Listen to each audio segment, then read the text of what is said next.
Assalamualaikum warahmatullahi wabarakatuh. Bertemu kita untuk kali yang keseterusnya dalam siri kuliah online.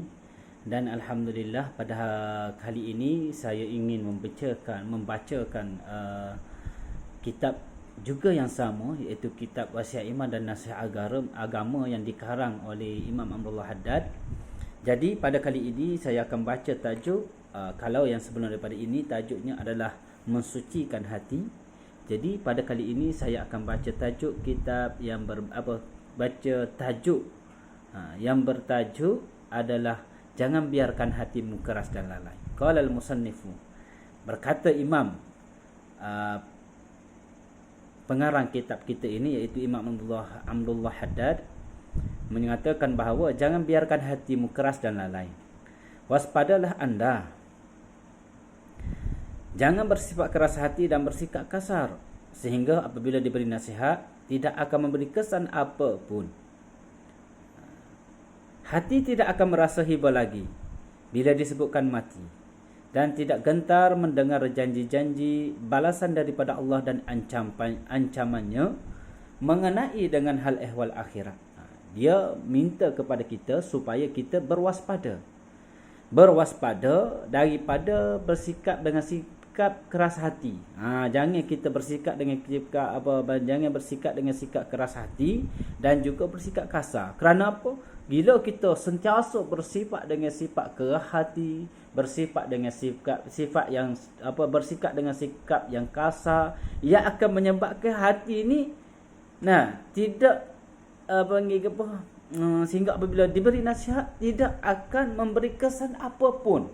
Sebab apa? Sebab hati ini sentiasa bersikap dengan sikap kasar dan juga bersikap dengan sikap keras hati, yang menyebabkan bila orang bagi nasihat kepada kita, kita tidak merasa apa-apa pun kesan daripada nasihat orang tadi, ataupun kita berasa tidak ada kesan pada hati kita. Kerana apa? Hati kita sentiasa bersikap dengan sikap keras dan kasar. Itu kata Imam Abdullah Haddad. Jadi berkaitan dengan ini, dia kata apabila hati dah menjadi keras dan lalai, yang menyebabkan apabila orang beri nasihat kepada kita tidak ada kesan.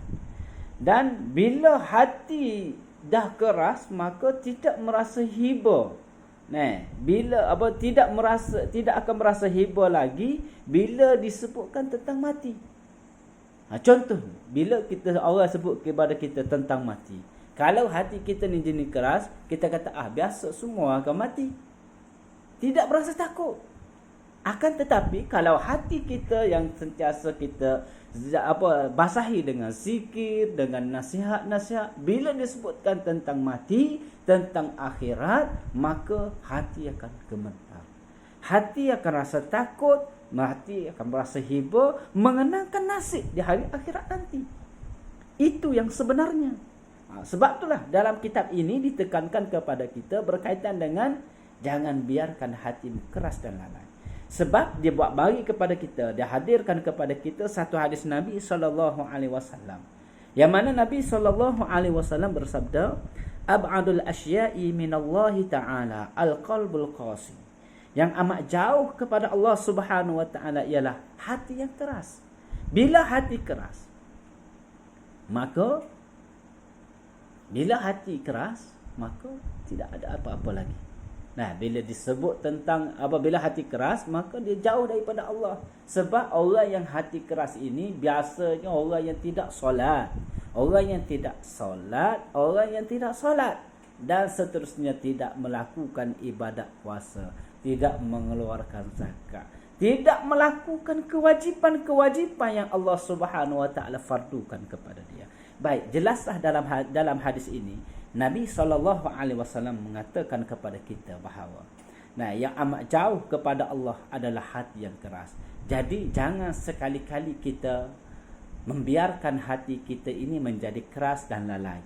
Sentiasalah kita basahi hati kita dengan zikir kepada Allah, dengan istighfar kepada Allah, dengan melakukan kebaikan-kebaikan diniatkan kerana Allah Subhanahu wa taala.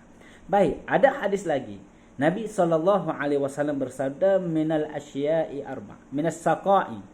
Nah, minas syaqa'i arba'. Qaswatun qalbun wa jumudul 'ainun wa hirsun wa tulul amal. Dalam hadis ini Nabi SAW menyebut kepada kita 4 perkara menjadi tanda kejahatan. 4 perkara yang menjadi tanda kejahatan. Yang pertama Nabi sebut qaswatul qalbi, iaitu hati yang keras. Yang kedua wajumudul ain, mata yang beku. Yang ketiga wahirsun, dan juga sentiasa berkira-kira. Dan yang keempatnya adalah watulul amal, iaitu panjang harapan. Awasilah diri kita daripada 4 sifat yang berbahaya ini. Qaswatun qalbun, iaitu hati yang keras. Hati yang keras ini akan menjadikan kita, menjerumuskan kita kepada perkara yang diharamkan oleh Allah Subhanahu wa taala, iaitu perkara kejahatan. Yang kedua wajumudul ain, dan juga mata yang beku. Mata yang beku daripada menangis kerana takutkan Allah Subhanahu wa taala. Dan yang ketiganya adalah wahirsun, sentiasa berkira-kira. Nak bagi sedekah, nak bagi makan kepada orang fakir miskin, sentiasa berkira-kira, takut diri dia tak ada kehilangan ataupun kerugian, atau panggil berkira-kira. Dan yang keempatnya adalah watulul amal, apa panggil panjang harapan tetapi tidak melakukan amal-amal kebaikan. Jadi kita sentiasa kena awasi diri kita daripada bersifat dengan sifat keras hati dan juga lalai. Jadi insya-Allah sedikit perkongsian ini moga-moga dapat memberi manfaat kepada kita semua, insya-Allah. Jadi cukup sekadar itulah dulu. Aku qouli hadza, astaghfirullahalazim wa lakum. Wassalamualaikum warahmatullahi wabarakatuh. Jumpa lagi.